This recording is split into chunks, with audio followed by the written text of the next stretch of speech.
One of These Days by Gabriel Garcia Marquez. Monday dawned warm and rainless. Aurelio Escobar, a dentist without a degree and a very early riser, opened his office at 6. He took some false teeth still mounted in their plaster mold out of the glass case and put on the table a fistful of instruments, which he arranged in size order as if they were on display. He wore a collarless striped shirt closed at the neck with a golden stud, and pants held up by suspenders. He was erect and skinny, with a look that rarely corresponded to the situation, the way deaf people have of looking. When he had things arranged on the table, he pulled the drill toward the dental chair and sat down to polish the false teeth.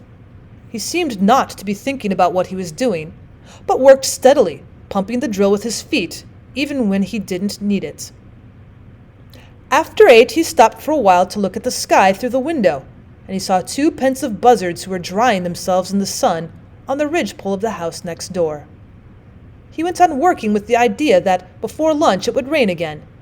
The shrill voice of his 11-year-old son interrupted his concentration. "Papa." "What?" "The mayor wants to know if you'll pull his tooth." "Tell him I'm not here." He was polishing a gold tooth. He held it at arm's length and examined it with his eyes half closed. His son shouted again from the little waiting room.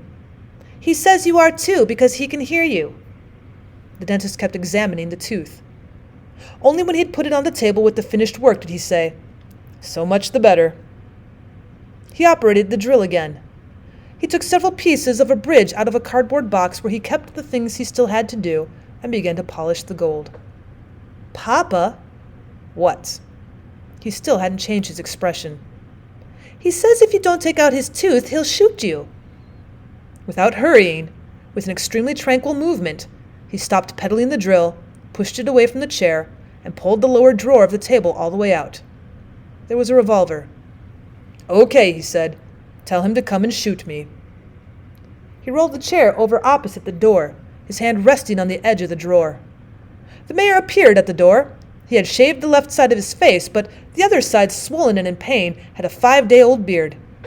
The dentist saw many nights of desperation in his dull eyes.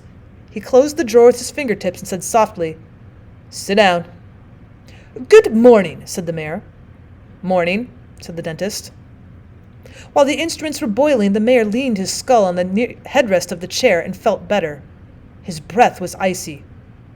It was a poor office, an old wooden chair, the pedal drill, a glass case with ceramic bottles. Opposite the chair was a window with a shoulder-high cloth curtain.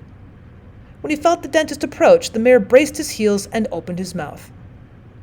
Aurelio Escobar turned his head toward the light. After inspecting the infected tooth, he closed the mayor's jaw with a cautious pressure of his fingers. "It has to be without anesthesia," he said. "Why?" "Because you have an abscess." The mayor looked him in the eye. "All right," he said, and tried to smile. The dentist did not return the smile. He brought the basin of sterilized instruments to the work table and took them out of the water with a pair of cold tweezers, still without hurrying. Then he pushed the spittoon with the tip of his shoe and went to wash his hands in the wash basin. He did all this without looking at the mayor, but the mayor didn't take his eyes off him. It was a lower wisdom tooth. The dentist spread his feet and grasped the tooth with a hot forceps. The mayor seized the arms of the chair, braced his feet with all of his strength, and felt an icy void in his kidneys, but didn't make a sound. The dentist moved only his wrist. Without rancor, rather with a bitter tenderness, he said, "Now you'll pay for our 20 dead men." The mayor felt the crunch of bones in his jaw, and his eyes filled with tears, but he didn't breathe until he felt the tooth come out. Then he saw it through his tears.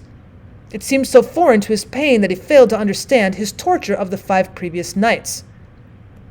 Bent over the spittoon, sweating and panting, he unbuttoned his tunic and reached for the handkerchief in his pants pocket.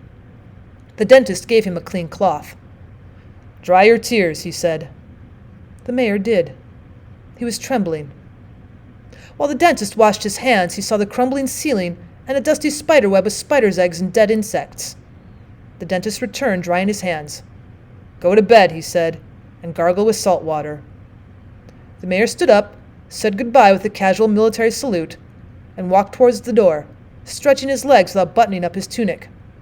"Send the bill," he said. "Well, to you or to the town?" The mayor didn't look at him.